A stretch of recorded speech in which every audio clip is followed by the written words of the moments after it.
Yeah. And yeah, it can be debilitating. But in the meantime, Kenneth, you're on with Ethan and Jenna. Hi, Kenneth. Hey, guys. Hello. I know that you guys don't have a lot of time because we got to get to phase 2 of Ethan Micheal Fest happening all day today, which everyone's excited about. So it's funny because I was like, I'm not going to call in this week because I call in too much already. But when you guys started talking about laziness, I just had all of these like very emotional, like all these feelings bubbling up about it. And especially with something that Allison was saying on the last call, there's no correlation necessarily between someone's effort and someone's output, or someone's mindset and their output.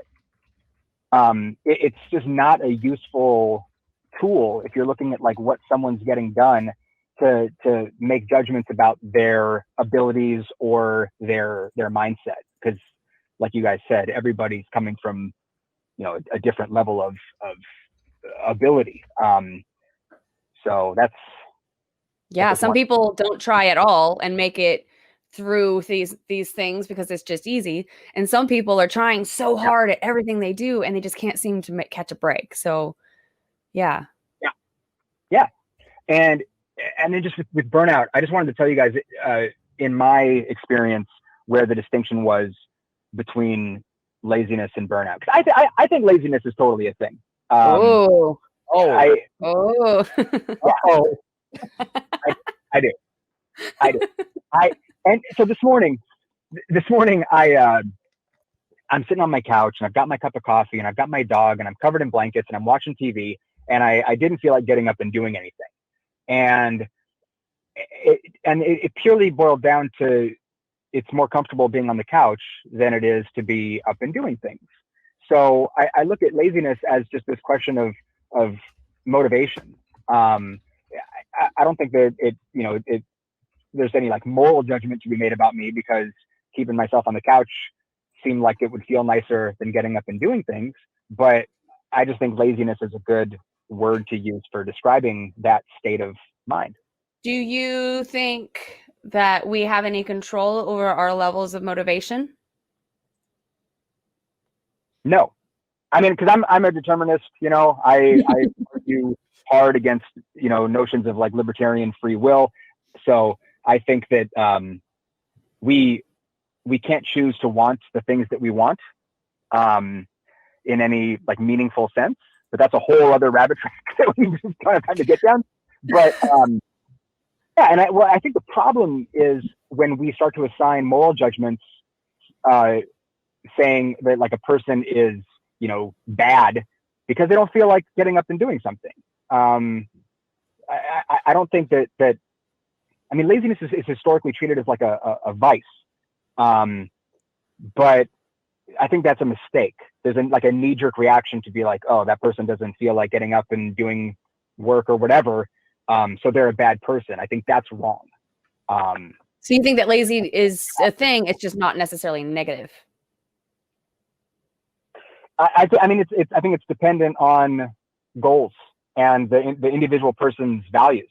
If your lack of motivation with respect to doing X is inconsistent with your values and your goals, then it's a problem for you. But I don't think it's anybody else's place to look at you and go, oh, Kenneth doesn't feel like getting up and going to the gym because he's comfortable on his couch, so he's a piece of shit. Like that's not, that's a mistake. That's making a huge leap. Where would you draw the line, or where do you think the distinction is between being lazy and relaxing? Or are they the same thing? Again, it's goals. Do you ever sit on your couch and drink coffee? What's that? Do you ever sit on your couch and drink coffee?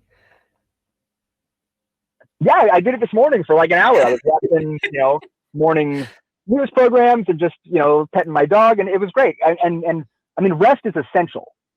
Yes. And I think that relaxing is essential. I mean, self-care it's the thing that allows us to keep going when we need to. Mm-hmm. So when when we cross the line from necessary self-care to inaction because of a lack of motivation, I think that's where I would draw the line. Okay. But I'm not hell do I know? I'm just talking about my own experience. Well, so I'm not saying I disagree with you. I'm just saying I've been thinking about this lately, and there was another NPR, I guess it was an article I listened to on the radio where this guy was talking he was a sleep expert and was doing research and finding out that we have no, this was on Great Courses. This is a course. So this isn't even just like one article. But it was about basically adults say need on average between 7 and 9 hours of sleep. I have found that I'm one of those people that needs more than 8. I need closer to 9 hours to function properly. And Really? yes. So if you don't get that amount that you need to function properly consistently, it adds up. So say that there's that one day that you're just on the couch and you should be going to the gym and you just feel like you're just being this lazy piece of crap, and it's you doing it to yourself, and it's you identifying yourself that way because you lack of motivation. But what if that lack of motivation is coming from that collective 5 minutes that you haven't gotten for the past 10 years of your life, or the, yeah, you know what I mean? Like, what if that's just your body just making you catch up?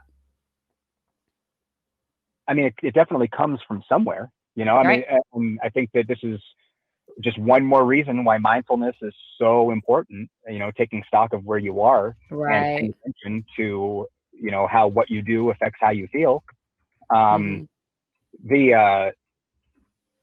Sleep is such a huge thing.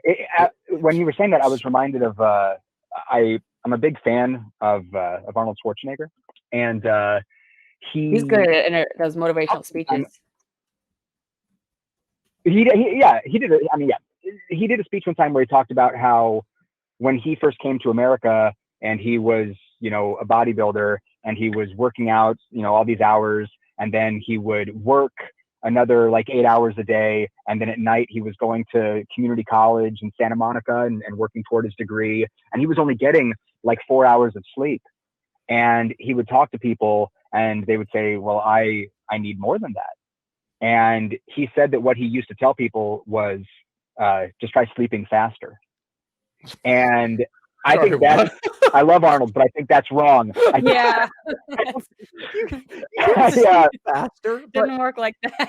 Yeah, he'd like, come on, you have to sleep faster. Get up early and get to be asleep. Come on.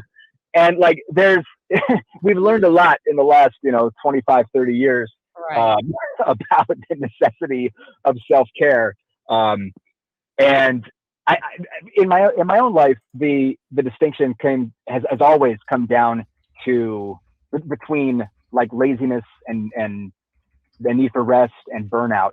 As I look at what I'm able to do and how I feel, if I am working really hard and my output is going down and my mood is getting worse and worse, and I'm becoming a bigger and bigger asshole to be around, burnout is there. It's imminent, if not already happening. Right. So it's like if I'm giving my best effort and I am seeing diminishing returns, in my experience, that's burnout. But if I am not giving my best efforts and I'm finding myself spending more and more time, hanging out on my Xbox, I think I might be, maybe not, maybe not at all. Maybe laziness is creeping in. I just don't know that not giving your best is a thing. I don't think that you have a choice but to give your best, because that's what you end up doing. I don't think that you're capable of doing better than you do. I think I disagree with that, because I'm a determinist. There are things I put in more effort to versus things I put less effort into. And with my atheist channel, I am doing my best with the time I have available. However, I know that if such a time comes where I can do this full time, if you think I'm doing a lot of content now, just wait until I don't have a full-time job. Like Well, no. more. I don't mean producing as much as you possibly could. Yeah, you mean I doing as mean best. performing at your best. Yeah, this is again where I would disagree, because there's times where, like, for instance, in the DJ industry, where I would be putting out my best, and then other times where I'm just like, the old joke is looking off screen for your paycheck, where it was just like, I don't really want to be here. I don't want to do this, but I'll do it fine. That was you were still doing your best. You were still there. You were still doing it. You were still doing your best, but there was something on your mind, something distracting you, something keeping you from performing at the potential that you could have performed or had performed before. But you don't get to decide what days you're going to do that. You don't get to decide why you're going to be like that. That's not something that you actively think out. I'm a determinist. I genuinely believe that everything that I do is literally all that I can do. And that's significantly helped me in beating myself up, because I've been really good at shaming myself and making myself feel like I'm not good enough, when in fact, everything that I'm doing, I'm doing what I can because I'm doing it. You know, I can't do better than I do. Go ahead, Kenneth. We do have to go quickly though. My initial thought, so my initial thought was that I don't think that I have any idea what my best is. I think that that's a space to constantly be exploring. And I think that I see Jenna's point, and I think it's a good one. It's one that's worth definitely thinking about with regard to determinism. I just think that, coming from a place of shame is definitely toxic. Coming from a place of I'm not doing my best, so there's some judgment to be made about me as a person, that's toxic, and that will hold someone back from being able to reach their potential. But I think that this is why framing is so important. That if we find ourselves, and again, I'm just speaking from my own experience, when I find myself thinking about this in terms of like, what can I do? Where can I find ways to be improving? Where can I find ways to be further defining for myself and in light of my own goals what my best is? That just feels like a very healthy place. And so, I mean, comparing ourselves to others is always a mistake. There's this great quote that I love from Theodore Roosevelt, that comparison is the thief of joy. There's, ways to go about this from a mental state where you do burn yourself out and it is toxic. But I think that there's some value in just thinking of our personal bests as being undefined and potentially way beyond where we think that we are. So I think the potential is permanently undefined.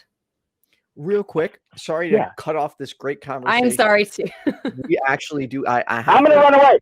So, Kenneth, as always, it's a pleasure talking to you. And we'll talk. I've said too much. We're gonna have to do a mental health and doing your best episode. All right. Thanks, Kenneth. Thanks, Kenneth.